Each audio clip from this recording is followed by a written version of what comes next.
Pasé la mayor parte de mi vida trabajando en silencio, ahorrando cada centavo que podía. Durante 32 años, trabajé en la farmacia central en la esquina de Robles y Soler, en nuestro pequeño pueblo en la provincia de Buenos Aires. El señor Morales fue lo suficientemente amable como para darme un horario flexible cuando Javi era pequeño, y yo le devolví esa amabilidad con una lealtad inquebrantable. 6 días a la semana, lloviera o tronara, caminaba las 3 cuadras desde nuestro apartamento, me ataba el delantal azul y me paraba detrás de ese mostrador hasta que me dolían los pies. Como madre soltera, había criado a Javi con sacrificio y amor incondicional, poniendo sus necesidades por encima de las mías. Su padre, Daniel, nos dejó cuando Javi apenas tenía 2 años. Una mañana salió a comprar cigarrillos y simplemente nunca volvió. Ni un adiós, ni una pensión alimenticia, nada. Solo mi hijo y yo contra el mundo. En cada cumpleaños, cada evento escolar, cada corazón roto, Javi me tenía a mí. Me aseguré de que nunca sintiera demasiado la ausencia de su padre. Hice turnos dobles para pagar su equipo de fútbol, las excursiones a la capital, la laptop de segunda mano que necesitaba para la secundaria. Todavía recuerdo el orgullo en sus ojos cuando se graduó, cómo me señaló desde el escenario. «Esa es mi mamá», les dijo en un murmullo a sus amigos. En ese momento, cada sacrificio valió la pena. Aunque nunca tuve mucho, construí un modesto colchón a lo largo de los años. Nada extravagante, solo lo suficiente para no tener que contar monedas en mi vejez. Soñaba con una pequeña casa con un jardín donde pudiera cultivar tomates y leer novelas de bolsillo en una mecedora en el porche. Sueños simples, pero eran míos. Cuando Javi me llamó en febrero pasado para decirme que él y su novia, Sofía, esperaban un bebé, sentí una oleada de esperanza. Javi ya tenía 30 años y trabajaba como liquidador de seguros en La Plata. Sofía parecía bastante agradable las pocas veces que la había visto. Un poco distante, quizás, pero educada. Me imaginé creando un vínculo con un nieto, compartiendo canciones de cuna y paseos matutinos. Quizás lo cuidaría una vez a la semana, hornearíamos galletas juntos cuando creciera. Una segunda oportunidad para la alegría de la infancia, sin el agotamiento profundo de criar a uno solo. Pero algo cambió después de ese anuncio. Las llamadas de Javi se hicieron menos frecuentes y cuando llamaba eran más cortas.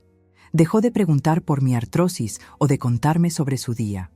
En cambio, dejaba caer indirectas sobre lo caros que eran los muebles para bebés o cómo la baja por maternidad de Sofía reduciría sus ingresos. Luego, un domingo por la tarde en abril, apareció sin avisar en mi apartamento. Estaba preparando té cuando oí su llave en la cerradura. Mi corazón dio un vuelco. Hacía semanas que no lo veía, pero en el momento en que entró, supe que algo andaba mal. No me abrazó, no se quitó la chaqueta. Caminaba de un lado a otro en mi pequeño salón como un acreedor, revisando su teléfono, apenas haciendo contacto visual.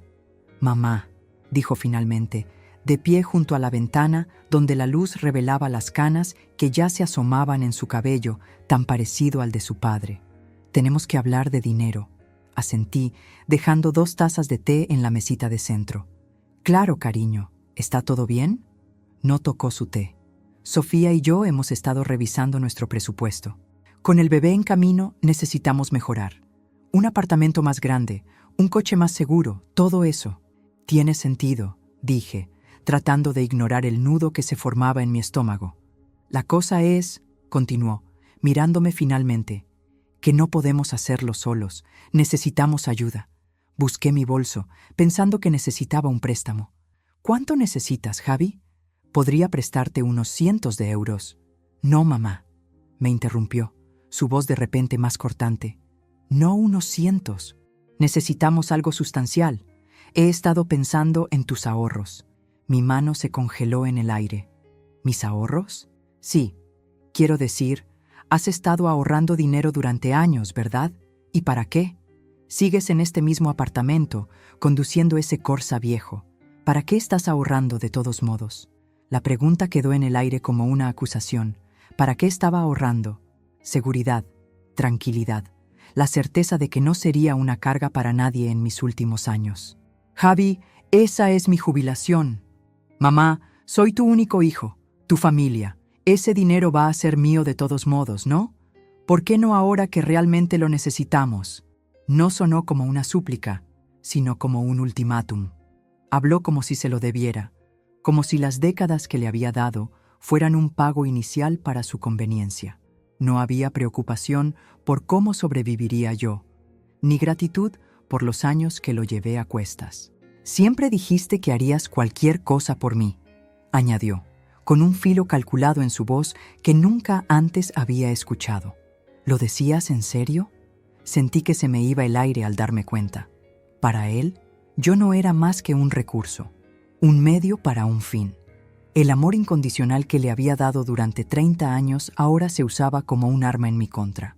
Miré a mi hijo, mi niño hermoso con los ojos de su padre y mi barbilla terca, y por primera vez no lo reconocí. En algún punto del camino, el niño que había criado con tanto esmero se había convertido en un extraño que veía el trabajo de mi vida como su herencia, mi seguridad como su derecho. Tengo que pensarlo, susurré, mi voz sonando lejana.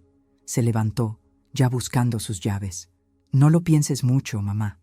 La inmobiliaria nos mostrará pisos el próximo fin de semana. Necesitaré una respuesta para el viernes. Y luego se fue, dejando su té intacto y mi corazón destrozado. No luché. No grité ni lloré. Simplemente asentí y sonreí, como solía hacer cuando tenía berrinches de niño. Había aprendido hace mucho tiempo que una voz tranquila disipa la tensión mejor que las voces alzadas, pero por dentro me estaba desmoronando. Esa noche, después de que Javi se fuera, me senté junto a la ventana en silencio, viendo la lluvia golpear el cristal, escuchando el zumbido de las farolas y el dolor de la decepción. La señora Pérez del 3B paseó a su caniche frente a mi edificio, encorvada bajo un paraguas. El restaurante de enfrente apagó su letrero de neón. La vida seguía a mi alrededor mientras la mía parecía congelarse. Saqué la carpeta azul donde guardaba todos mis documentos financieros. 32 años en la farmacia central. Presupuestos cuidadosos. Saltarse las vacaciones. Llevar el almuerzo en tupper. En total, había logrado ahorrar poco menos de 57.000 euros. No era una fortuna, de ninguna manera, pero era suficiente para darme algo de seguridad en mis últimos años. Al ver esas cifras, recordé los pequeños sacrificios que las hicieron posibles. Las películas no vistas, las cenas no comidas fuera, la ropa nueva no comprada. A la mañana siguiente, llamé al trabajo para decir que estaba enferma por primera vez en 3 años. No podía soportar la idea de charlar con los clientes, de que la señora Jiménez me preguntara por el bebé de Javi mientras este peso me oprimía el pecho. En cambio, me preparé una taza de té y me senté en la mesa de la cocina, tratando de entender en qué me había equivocado. ¿Lo había malcriado? ¿No le había enseñado empatía? ¿Era esto mi culpa de alguna manera? Mi teléfono vibró a las 10:13 a.m. Un mensaje de Javi. He hecho algunos cálculos. Necesitaremos unos 43.000 euros para la entrada, la habitación del bebé y la baja de Sofía. Aquí tienes un desglose de todo. Adjuntaba una hoja de cálculo. No era una petición, era una exigencia, sin por favor, sin gracias, solo columnas de derechos adquiridos. La revisé con incredulidad. Entrada para un piso de 3 habitaciones en Palermo, 30.000 euros. Muebles para la habitación del bebé, 2.100 euros. Un viaje de Baby Moon a Mar de las Pampas, 1.800 euros. Incluso un paquete de spa posparto para Sofía, y 1.000 euros. Miré el teléfono hasta que la pantalla se oscureció, dándome cuenta de que me veía como una cuenta bancaria con un corazón latiendo. 43.000 euros. Casi todo lo que tenía. Y ni una sola vez en esa hoja de cálculo había una línea para el futuro de mamá. Mi té se enfrió mientras llegaba otro mensaje. Además, ¿puedes cuidar al perro cuando estemos en el hospital? Las residencias caninas son caras. Ni siquiera tenían perro todavía. Dejé el teléfono boca abajo sobre la mesa y fui al baño. La mujer en el espejo parecía cansada. Raíces grises asomando en sus sienes, líneas alrededor de sus ojos que no estaban allí el año pasado. Durante tanto tiempo me había visto a través del lente de la maternidad, la mamá de Javi, ante todo y siempre. Pero, ¿quién era yo más allá de eso? Fue entonces cuando algo dentro de mí hizo clic. Había pasado toda mi vida siendo confiable, siendo la que siempre estaba ahí, siempre daba, nunca pedía. Y ahora era el momento de preguntarme qué necesitaba yo. Esa tarde, fui a trabajar como si nada hubiera pasado. Sonreí a la señora Jiménez cuando preguntó por el bebé. Ayudé al señor Domínguez con su medicación para la presión arterial. Conté pastillas, procesé recetas y di cambio de billetes de 20 euros. Pero algo fundamental había cambiado dentro de mí. Después de mi turno, caminé hasta el Café del Sol en lugar de ir directamente a casa. Pedí una copa de vino blanco, un pequeño lujo que rara vez me permitía, y saqué un cuaderno. En la primera página escribí: ¿qué quiero yo? La pregunta se sentía extraña, casi prohibida. Durante décadas, mis deseos habían sido secundarios, considerados solo después de que las necesidades de todos los demás hubieran sido satisfechas. Pero ahora me permití soñar. Una casita cerca del mar. Paseos matutinos por la playa, un jardín, un club de lectura, una vida en la que no fuera solo la madre de alguien, la empleada de alguien, la red de seguridad de alguien. Al día siguiente, Javi llamó. ¿Recibiste mi mensaje? ¿Miraste la hoja de cálculo? Sí, dije simplemente. ¿Y? ¿Qué te parece? ¿Puedes transferir el dinero esta semana? Encontramos un lugar que nos encanta, pero tenemos que movernos rápido. Tragué saliva. Todavía lo estoy pensando, Javi. Su suspiro estaba cargado de impaciencia. Mamá, no hay nada que pensar. Estamos hablando de tu nieto. ¿No quieres que el bebé tenga un buen hogar? ¿No quieres que estemos seguros? El chantaje emocional era tan transparente, pero aún así efectivo. Mi pecho se oprimió con el peso familiar de la obligación materna. Claro que sí, dije en voz baja. Genial, entonces está decidido. Te enviaré nuestros datos bancarios. Antes de que pudiera responder, ya había colgado. Me quedé allí con el teléfono en la mano, sintiendo como si me hubiera golpeado una ola que nunca vi venir. Mi propio hijo ni siquiera me había preguntado si estaba de acuerdo con darle la mayor parte de los ahorros de mi vida. Simplemente había asumido que sus necesidades prevalecían sobre las mías. Siempre lo habían hecho, siempre lo harían. Esa noche, abrí mi portátil y busqué pueblos costeros de Argentina. Las imágenes llenaron mi pantalla. Faros, puertos salpicados de barcos de pesca, calles empedradas bordeadas de tiendas. Hice clic en un pueblo llamado Villa Gesell. Parecía tranquilo, hermoso, lo suficientemente lejos de La Plata como para sentir que era un nuevo comienzo. Me encontré navegando por anuncios de alquiler, pequeñas cabañas, apartamentos con vistas al mar, lugares donde podría empezar de nuevo.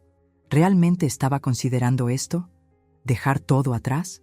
El pensamiento debería haberme aterrorizado, pero en cambio me llenó de una extraña y burbujeante energía que no había sentido en años. Doblé el papel donde guardaba los detalles de mis ahorros, lo metí dentro de mi pasaporte y cerré los anuncios de alquiler. Todavía no. No estaba lista para decidir todavía, pero por primera vez en décadas estaba considerando mi propia felicidad primero. 2 días después, Javi apareció en mi puerta de nuevo, esta vez con Sofía. Ya se le notaba el embarazo, una pequeña barriga visible bajo su blusa de flores. Se sentaron en mi sofá, tomados de la mano, mientras Javi explicaba que habían hecho una oferta por una casa, que necesitaban el dinero para el próximo miércoles, que contaban conmigo. Sofía sonrió dulcemente. Estamos pensando en convertir la habitación más pequeña en el cuarto del bebé, pero tendremos que reformarla por completo. Suelo nuevo, ventanas nuevas, todo. Las ventanas están bien, dijo Javi. No lo están, son anticuadas. Necesitamos unas que sean eficientes energéticamente, insistió ella antes de volverse hacia mí. Y también tendremos que cambiar todos los electrodomésticos. Todo es tan viejo en esa casa. Asentí y sonreí. Les ofrecí té. Hice todos los ruidos correctos. Pero por dentro, mi determinación se endurecía como el cemento. Hablaban de mi dinero, de mi seguridad, como si ya fuera suyo. como si mis décadas de ahorro cuidadoso fueran solo una solución conveniente a su deseo de ventanas nuevas y electrodomésticos de acero inoxidable. Esa noche, después de que se fueran, no me senté junto a la ventana a sentir lástima de mí misma. Abrí mi portátil de nuevo, volví a los listados de Villa Gesell y reservé un billete de ida para el lunes siguiente. Reservé un billete de ida a Villa Gesell, un pueblo costero que había visitado una vez a los 20 años en una rara escapada de fin de semana con mi compañera de universidad, Laura. En aquel entonces habíamos caminado por el muelle, comido rabas frescas y nos habíamos prometido que volveríamos algún día. Laura había cumplido esa promesa. Se casó con un abogado, tuvo 3 hijos y se fue de vacaciones a lugares mucho más exóticos que la costa bonaerense. Yo, mientras tanto, tuve a Javi, y las vacaciones se convirtieron en un lujo que no podía permitirme. No le conté a nadie mis planes, ni siquiera a Rita, mi amiga más cercana en la farmacia, especialmente no a Javi. Por una vez, quería tomar una decisión que no estuviera influenciada por la culpa, la obligación o las expectativas de otra persona. Durante los días siguientes, me moví metódicamente por mi vida, desmantelándola pieza por pieza. Llamé a mi casero y le avisé que me mudaba, alegando que me iba a Córdoba para cuidar de mi hermana enferma. No tenía hermana, ni enferma ni sana, pero la mentira salió con facilidad. Años de poner buena cara me habían hecho mejor en el engaño de lo que me había dado cuenta. Vendí los muebles que pude en Mercado Libre. Una pareja joven compró mi juego de comedor para su primer apartamento juntos. Un padre soltero se llevó mi televisión para la habitación de sus hijos. Doné bolsas de ropa a la tienda de segunda mano de la iglesia, donde había comprado la mayoría de ellas en primer lugar. Lo que no se pudo vender o donar fue al contenedor detrás de mi edificio. Con cada objeto que salía de mi apartamento, me sentía más ligera. El pequeño espacio que había sido mi hogar durante 17 años se estaba vaciando lentamente, y con él, el peso de las expectativas que había cargado durante tanto tiempo. El viernes fui al banco y cerré mis cuentas. La cajera, una joven con esmalte de uñas rojo brillante, pareció sorprendida cuando le pedí retirar todo en efectivo. «Es una suma considerable, señora López», dijo bajando la voz. «¿Está segura de que no preferiría un cheque de gerencia?» Negó con la cabeza. «Efectivo, por favor». Desapareció en la parte de atrás y regresó con su gerente, un hombre calvo llamado Felipe que me había ayudado a abrir mi primera cuenta de ahorros cuando Javi todavía estaba en primaria. «¿Todo bien, Elena?», preguntó con genuina preocupación en sus ojos. «Todo bien, Felipe. Solo estoy haciendo algunos cambios». Me estudió por un momento y luego asintió. «Déjame ayudarte con esto». 1 hora más tarde salí del banco con los ahorros de mi vida, divididos entre un sobre en mi bolso y un cinturón de dinero escondido debajo de mi blusa. Me sentí a la vez vulnerable y poderosa, llevando todo lo que poseía pegado a mi piel. Esa noche, Javi llamó. Dejé que saltara el contestador. Volvió a llamar. Y otra vez. Finalmente, contesté. «Mamá, ¿dónde has estado? He estado llamando todo el día». «Estaba fuera», dije simplemente. «Bueno, tenemos que finalizar todo. El banco necesita una prueba de fondos para el lunes para la hipoteca. ¿Puedes transferir el dinero mañana?» Cerré los ojos, apoyándome en la encimera de la cocina para estabilizarme. «No puedo hacer eso, Javi». Una pausa. «¿Qué quieres decir con que no puedes?» «Quiero decir que no puedo darte el dinero». «Mamá». Su voz se endureció. «Ya hicimos una oferta, ya empezamos el proceso de la hipoteca. ¿Qué quieres decir con que no puedes?» «Lo siento, pero mi respuesta es no». La explosión que esperaba llegó de inmediato. Me llamó egoísta, desagradecida, una madre terrible, una abuela a ser aún peor. Me acusó de no haberlo amado nunca, de siempre haberme contenido, de ser fría y calculadora. Cada palabra era un cuchillo, pero me mantuve firme. «Te he dado todo lo que he podido durante 30 años», dije finalmente cuando se detuvo para tomar aire. «Pero no te daré esto. Este es mi futuro, Javi». «¿Tu futuro?», se burló. «Tienes 62 años, mamá. ¿Qué futuro?». Esas palabras, descuidadamente crueles, despectivamente finales, fueron la última confirmación que necesitaba. A sus ojos, mi vida ya había terminado. Yo era un recurso para ser agotado, no una persona con esperanzas y sueños aún por cumplir. «Adiós, Javi», dije suavemente, y colgué. Volvió a llamar de inmediato. Apagué mi teléfono.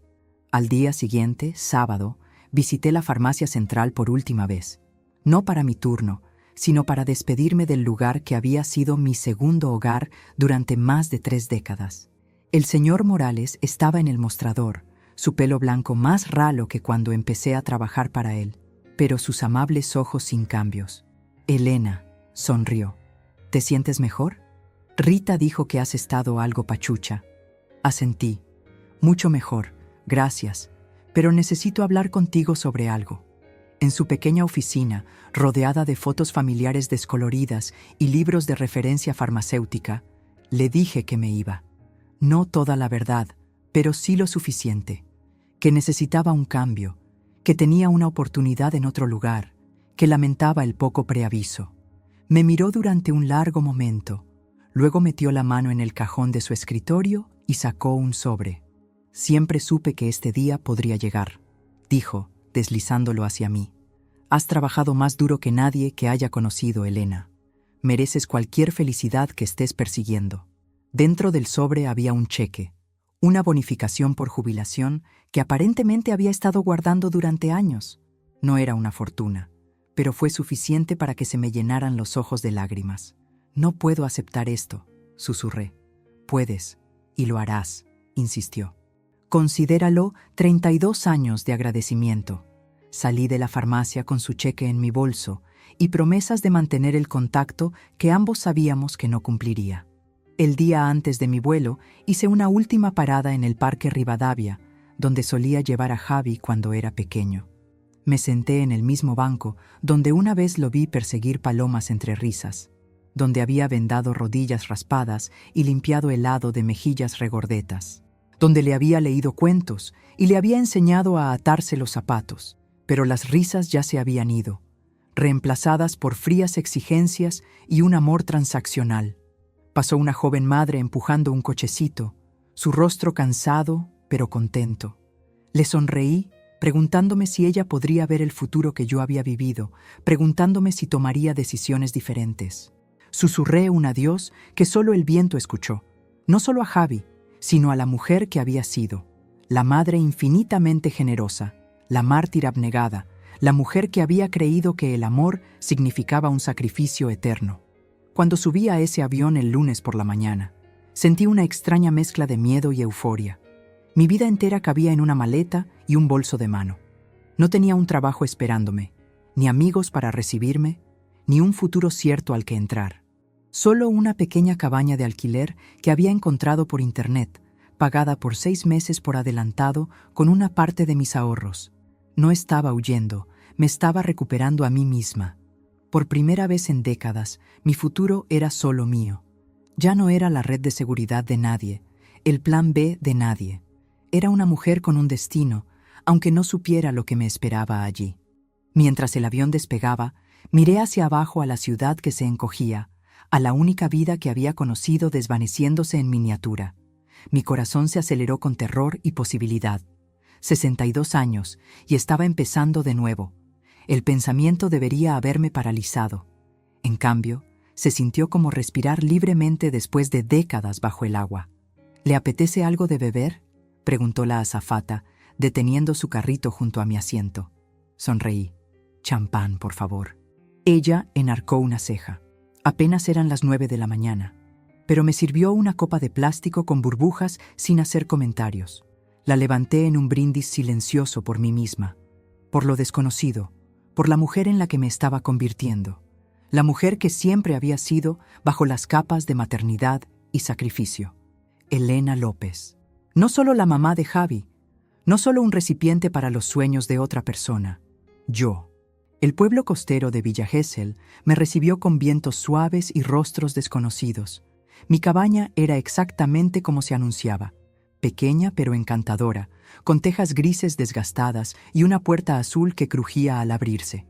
El propietario, un pescador jubilado llamado Eduardo, me entregó las llaves con manos callosas y una conversación mínima, lo que me vino perfecto. No quería preguntas sobre de dónde venía o por qué estaba sola.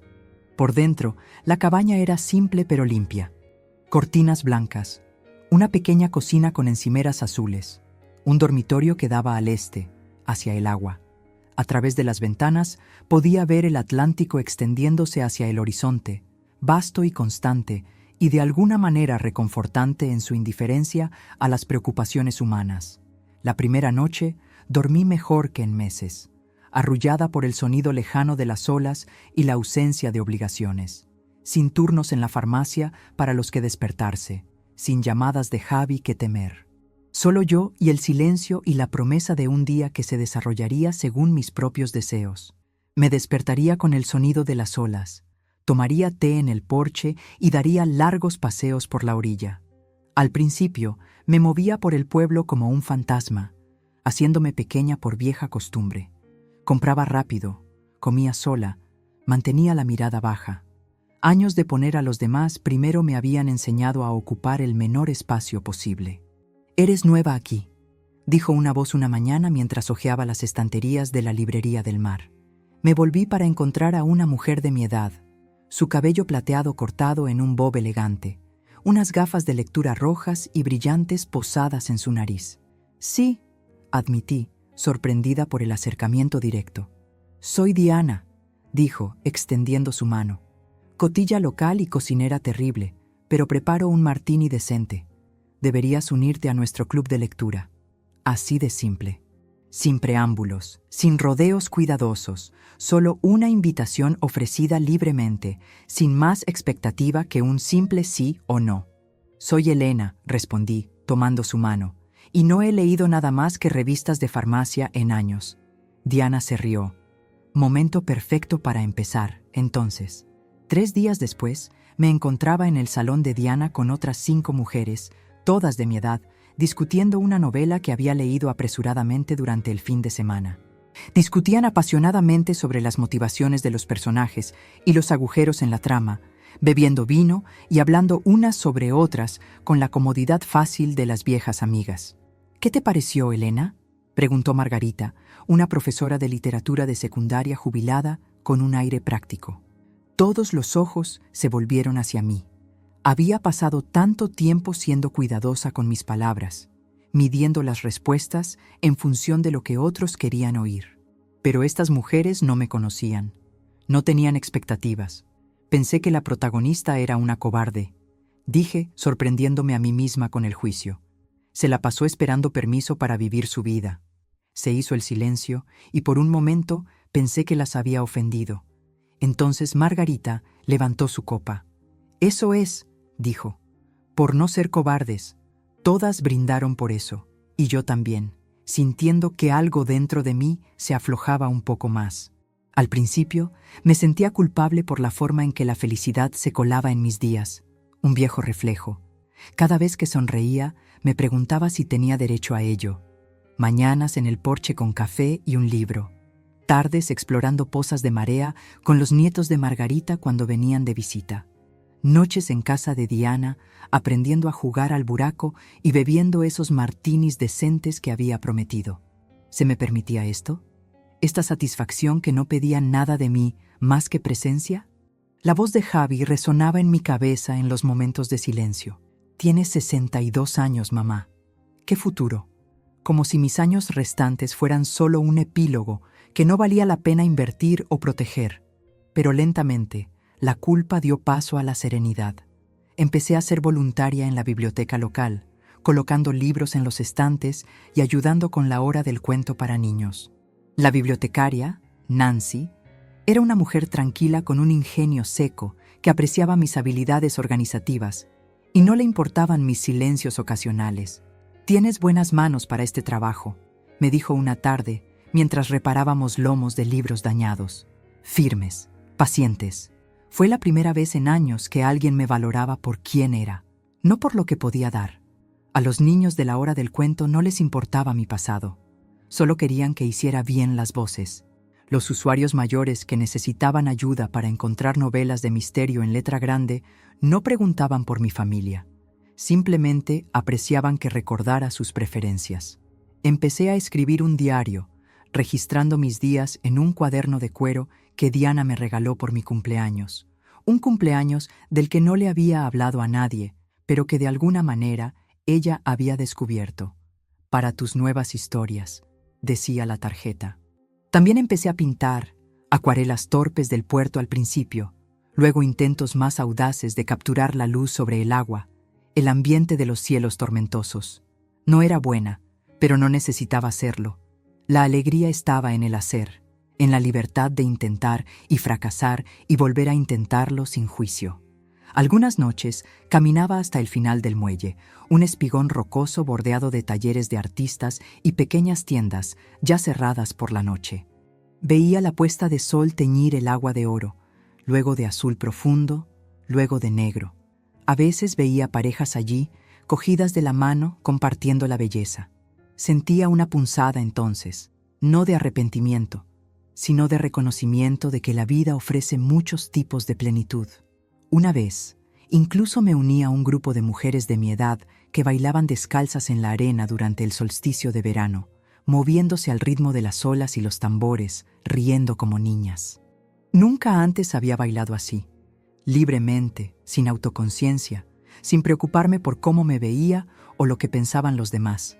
Moví mi cuerpo por el puro placer de sentirme viva en él. 6 meses se convirtieron en un año. Renové el contrato de alquiler de mi cabaña. Compré muebles de verdad para reemplazar las piezas de alquiler, un sillón de lectura cómodo, un pequeño escritorio junto a la ventana, estanterías para los libros que estaba acumulando constantemente. Planté un jardín en el pequeño patio, aprendiendo a base de prueba y error lo que crecería en el suelo arenoso. No estaba solo sobreviviendo. Estaba viviendo. Durante años me había sacrificado pieza por pieza, entregando trozos de mi alma como si fueran monedas sueltas, sin darme cuenta de cuánto había regalado hasta que mi copa estuvo vacía. Pero ahora estaba completa de nuevo. A veces me veía de reojo en el espejo y me detenía, sorprendida por la mujer que me devolvía la mirada. Se mantenía más erguida, sus ojos eran más claros, las líneas de preocupación entre sus cejas se habían suavizado. Sonreía más fácilmente, reía más a menudo.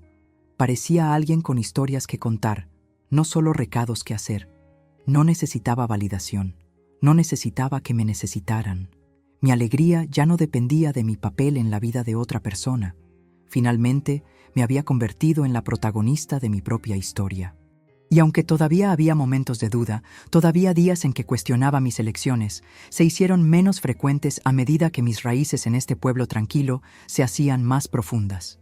Esta no era la jubilación que había planeado. Era mejor. Era mía. 3 meses después de que me fui, Javi me encontró. O más bien, descubrió que me había ido. Nunca respondí a sus mensajes después de esa última llamada telefónica, dejando que sus mensajes de voz se acumularan hasta que mi servicio telefónico fue desconectado. No había dado una dirección de reenvío, no le había dicho a ningún amigo en común a dónde iba. Había desaparecido, deliberada y completamente, de la vida que había vivido durante 6 décadas. Fue Nancy en la biblioteca quien primero me mostró la publicación de Facebook. Entró en la sala de descanso donde estaba almorzando, un sándwich de la panadería de la esquina, con su teléfono en la mano y una expresión de preocupación en su rostro. «Elena», dijo con cuidado, «¿es este tu hijo?». Giró la pantalla hacia mí. Allí estaba Javi, con el rostro sombrío, de pie en lo que parecía ser mi apartamento vacío. El pie de foto decía: «Buscando información sobre Elena López, vista por última vez en La Plata, hace 3 meses. Mi madre ha desaparecido sin decir una palabra. Creciente preocupación por su seguridad y salud mental. Por favor, contáctenme con cualquier información». Dejé mi sándwich lentamente. «Sí», admití, «ese es mi hijo». Los ojos de Nancy eran amables pero inquisitivos. «¿Debería preocuparme por tu seguridad?». Negué con la cabeza. Me fui voluntariamente. Solo necesitaba un nuevo comienzo. Ella no insistió más, solo asintió y guardó su teléfono en el bolsillo. «Bueno», dijo después de un momento, Tu técnica para ordenar estanterías es demasiado meticulosa para alguien que está teniendo una crisis nerviosa. Pero quizás quieras hacerle saber que estás viva, al menos. Sin embargo, no lo hice. No entonces. No estaba lista para enfrentar las preguntas, las acusaciones, el inevitable chantaje emocional. En cambio, me sumergí más profundamente en mi nueva vida, como si al llenar cada hora pudiera ahogar los susurros de duda. Amigos me contaron que él estaba en picada. La hija de Diana vivía cerca de La Plata e informaba lo que escuchaba a través de conocidos en común. Javi no podía pagar sus cuentas, abrumado por la paternidad después de que Sofía diera a luz a una niña en agosto. Tuvo que retirarse de la compra de la casa, perdiendo la seña. Vivían en un apartamento de 2 ambientes en lugar de la espaciosa casa que habían imaginado. Publicaba en internet, compartiendo nuestros asuntos privados con extraños, acusándome de abandono, llamándome desalmada. Mi madre me abandonó cuando más la necesitaba, escribió. Se fue del pueblo sin decir una palabra, vació sus cuentas bancarias. ¿Quién le hace eso a su propio hijo? ¿A su nieta? Los comentarios eran una mezcla de simpatía y conmoción. La mayoría se puso de su lado, por supuesto. No conocían la historia completa, cómo había exigido mi seguridad, mi futuro, como si fuera su derecho de nacimiento. Cómo me había hecho sentir inútil más allá de lo que podía proporcionarle. Pero no respondí. Había dicho todo lo que necesitaba decir con mi ausencia. Mi desaparición no fue una venganza, fue un límite, el más definitivo que jamás había trazado. Él había querido mis ahorros. En cambio, me di a mí misma algo invaluable: paz. Aún así, escuché a través de la hija de Diana que tuvo que vender su coche, mudarse a un apartamento más pequeño y enfrentar las realidades de la paternidad sin un chivo expiatorio para sus problemas financieros. Sofía había vuelto a trabajar antes de lo planeado, dejando a Javi haciendo malabares entre su trabajo y el cuidado de la niña. Estaban luchando, pero sobreviviendo, aprendiendo las lecciones que debería haberle enseñado años atrás sobre la autosuficiencia y vivir dentro de sus posibilidades. Una parte de mí se dolía por él, por el shock y la confusión que debió sentir cuando se dio cuenta de que realmente me había ido. ¿Alguna vez le había puesto límites de verdad? ¿Alguna vez había dicho no y lo había mantenido? Había pasado tanto tiempo siendo su red de seguridad que nunca aprendió a caer, a levantarse, a valerse por sí mismo. Me encontré evitando los ordenadores de la biblioteca pública, con miedo de poder debilitarme y buscarlo, ver cómo estaba, contactarlo. En cambio, canalicé mis instintos maternales en mi trabajo voluntario, leyendo a niños que no eran míos, ofreciendo una guía amable sin sacrificar mi propio bienestar. 6 meses después de que Nancy me mostrara esa primera publicación, la campaña de Javi en las redes sociales para encontrarme había ganado fuerza. Un canal de noticias local en La Plata emitió un segmento sobre la abuela desaparecida, cuya desaparición seguía siendo un misterio. Entrevistaron a Javi en el apartamento que ahora compartía con Sofía y la bebé, mi nieta, Emma. Supe su nombre por el clip de noticias que me mostró Diana, su expresión a la vez compasiva y ferozmente protectora. «No tienes que ver esto», dijo, su mano flotando sobre el teclado del portátil. «Sí, tengo que hacerlo», respondí en voz baja. En la pantalla, Javi parecía cansado, más delgado. Tenía ojeras y una postura derrotada que me recordaba dolorosamente a mí misma, a cómo me había visto durante tantos años mientras lo criaba sola. «Solo quiero saber que está bien», le dijo al periodista con la voz quebrada. «Solo quiero que conozca a su nieta». La cámara se dirigió al bebé en los brazos de Sofía, una niña de mejillas regordetas con un mechón de pelo oscuro. Mi corazón se contrajo al verla. Esta era la nieta con la que había imaginado pasear, cantar, amar sin el agotamiento profundo de ser la cuidadora principal. En otra vida, habría sido la abuela Elena, horneando galletas, cuidando niños y comprando demasiados regalos de Navidad. Pero esa vida había sido sacrificada en el momento en que Javi no me vio como una persona, sino como un recurso para ser agotado. El segmento de noticias terminó con una petición de información y un número de teléfono para llamar. Cerré el portátil y salí a dar un largo paseo por la orilla, dejando que el viento de octubre secara mis lágrimas. Una tarde a principios de noviembre recibí una carta reenviada a la biblioteca donde trabajaba como voluntaria. ¿Cómo Javi descubrió que trabajaba allí? Nunca lo supe. Quizás alguien de La Plata había estado de vacaciones en Villa Gesell y me reconoció. Quizás había contratado a un investigador privado. No importaba. Lo que importaba era el sobre en mis manos, mi nombre escrito con la caligrafía que una vez había ayudado a formar, guiando sus pequeños dedos alrededor de los lápices. La carta tenía 3 páginas, escritas en papel de cuaderno. Disculpas, arrepentimiento, reconocimiento. Por primera vez me llamó madre, no mamá ni ma, sino madre, como si se diera cuenta de que yo era una persona antes que la suya. Escribió sobre Emma, sobre cómo la paternidad le había abierto los ojos a los sacrificios que yo había hecho, sobre cómo me había dado por sentada, sobre cómo entendía, finalmente, por qué me había ido. Te consideraba una extensión de mí mismo, escribió. Un recurso que existía para mi beneficio. Nunca te vi como una mujer con tus propios sueños, tu propio futuro. Lo siento, madre, lo siento profundamente. Lloré mientras leía sus palabras, sentada sola en mi cabaña con el viento sacudiendo las ventanas. La disculpa era genuina. Podía notarlo. La adversidad le había enseñado lo que mi generosidad infinita nunca pudo. Pero no respondí. No todavía. Algunas heridas necesitan más que palabras para sanar. Esa noche soñé con Emma. No como la bebé del clip de noticias, sino como una niña pequeña corriendo por la orilla, recogiendo caracoles, su risa llevada por el viento. Desperté con lágrimas en la almohada y el peso de las decisiones en mi corazón. Han pasado años desde que abordé ese vuelo a Buenos Aires y tomé el micro a Villa Gesell. Ahora soy mayor, pero más ligera. La cabaña con la puerta azul es mía. Se la compré a Eduardo cuando se mudó a Florida para vivir con su hija. Mi jardín florece. He aprendido los secretos para hacer que las plantas crezcan en el suelo arenoso. Mis días están llenos de intención, no de obligación. Nunca respondí la carta de Javi, no con palabras en un papel, de todos modos, pero 6 meses después de recibirla, envié un paquete, una pequeña acuarela que había pintado del puerto de Villa Gesell al amanecer, un libro de poemas de Alfonsina Storni que se había vuelto importante para mí, y un cheque, no por los 43.000 que había exigido, sino por 3.000. Suficiente para ayudar, no suficiente para resolverlo todo.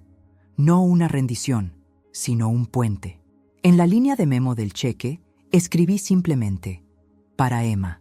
2 semanas después, llegó una tarjeta de agradecimiento con una foto de mi nieta, ahora caminando, su pelo oscuro en 2 coletas, su sonrisa revelando 4 dientes diminutos. En la parte de atrás, Javi había escrito, tiene tus ojos. Eso inició una reconciliación cuidadosa y distante.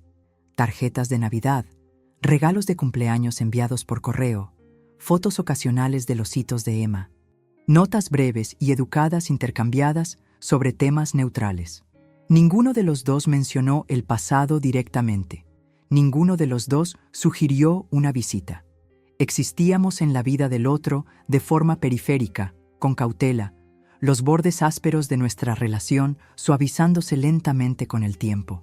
A veces me pregunto qué tipo de abuela podría haber sido si las cosas hubieran sido diferentes. Si hubiera entregado mis ahorros y mi seguridad, me hubiera mudado a un apartamento más pequeño para ayudarles a pagar uno más grande, hubiera estado disponible para cuidar niños a medianoche y los fines de semana. ¿Habría encontrado alegría en ese papel? Quizás.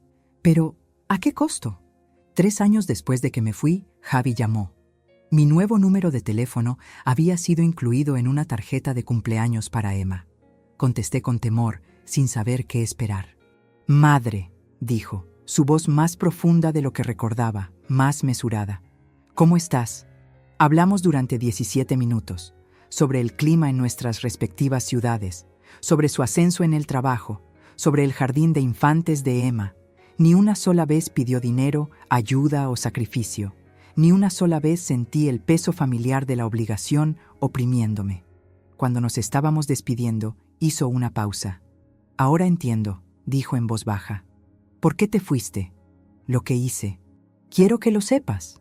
Sostuve el teléfono con fuerza, con lágrimas amenazando. Gracias, susurré. Quizás algún día, continuó, cuando Emma sea un poco mayor, quizás podríamos visitarte, si quisieras. Quizás, acepté, dejando la posibilidad abierta sin compromiso. Eso fue hace 2 años. Todavía no nos hemos visto cara a cara. No estoy segura de que lo hagamos alguna vez. Algunos puentes, una vez quemados, no se pueden reconstruir por completo. Pero ahora intercambiamos correos electrónicos. Ocasionalmente hablamos por teléfono. La Navidad pasada, envió un video de Emma abriendo los materiales de arte que le había enviado, su deleite con las acuarelas y los pinceles calentando algo que había estado frío dentro de mí durante mucho tiempo. Hay momentos de silencio, de anhelo, pero no son arrepentimientos. Son ecos de un pasado que viví con amor y que dejé con dignidad. Ocasionalmente miro fotos antiguas, recordando al niño que crié y a la mujer en la que me convertí gracias a él, y a pesar de él. Mis amigas del club de lectura ahora conocen mi historia. Me han ayudado a entender que el amor maternal no requiere la autoanulación, que los límites saludables no son egoístas, son necesarios, que a veces lo más amoroso que puedes hacer por alguien es dejar de permitir sus peores instintos.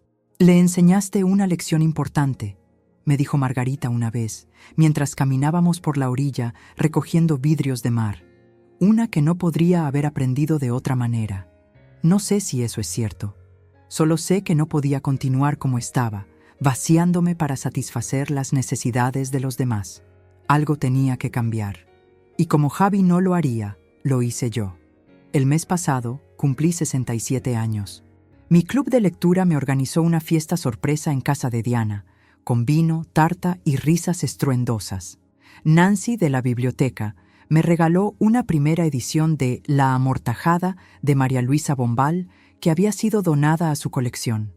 Tenían un ejemplar más nuevo para circulación, explicó, y pensó que yo apreciaría la historia de su viaje.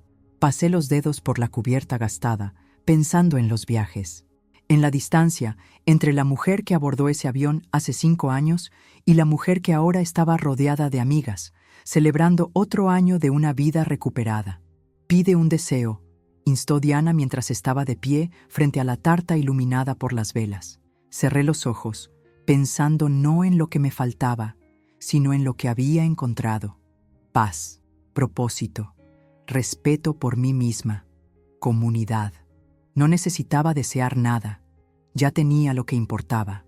Soplé las velas de todos modos, ante los vítores de mujeres que me conocían, que realmente me conocían, y me querían no por lo que les daba, sino por quién era.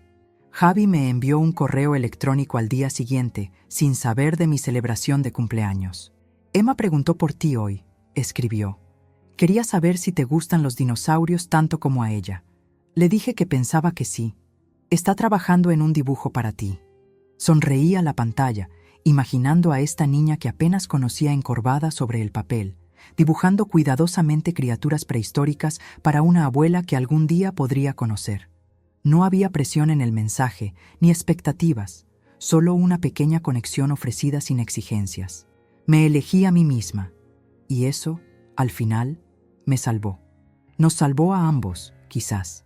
Mi historia no es sobre el dinero que él exigió o la vida que dejé atrás. Es sobre el momento en que me di cuenta de que valía más que la suma de mis sacrificios, que merecía un futuro que me perteneciera solo a mí. No soy solo la madre de Javi, no solo la abuela de Emma. Soy Elena López, artista, lectora, amiga, una mujer con su propio camino que recorrer. Esta mañana me desperté antes del amanecer y llevé mi café a la pequeña terraza detrás de mi cabaña. El aire estaba fresco, cargado de sal y posibilidad. El cielo se aclaró lentamente, rosa y dorado extendiéndose por el horizonte. Pensé en el dibujo de dinosaurios de Emma, que pronto llegaría a mi buzón, en la pintura en la que estaba trabajando en mi pequeño espacio de estudio, en la cena que compartiría con Diana y Margarita más tarde. Un día lleno de pequeños placeres, libremente elegidos, una vida recuperada, una decisión tranquila a la vez. Con una sonrisa silenciosa, hace 5 años, entré en una vida que finalmente era mía. Y a pesar de los costos, a pesar de las pérdidas, nunca he mirado atrás con arrepentimiento. Algunas lecciones solo se pueden aprender a través de la ausencia. Algunas sanaciones solo pueden comenzar a través de la distancia. Algunos amores solo pueden sobrevivir a través de límites firmemente trazados y ferozmente mantenidos. Dejé mi taza de café vacía y observé cómo el sol se liberaba del horizonte, pintando el agua en tonos de fuego. Otro día, mi día, solo mío. Y eso es suficiente. Más que suficiente, es todo.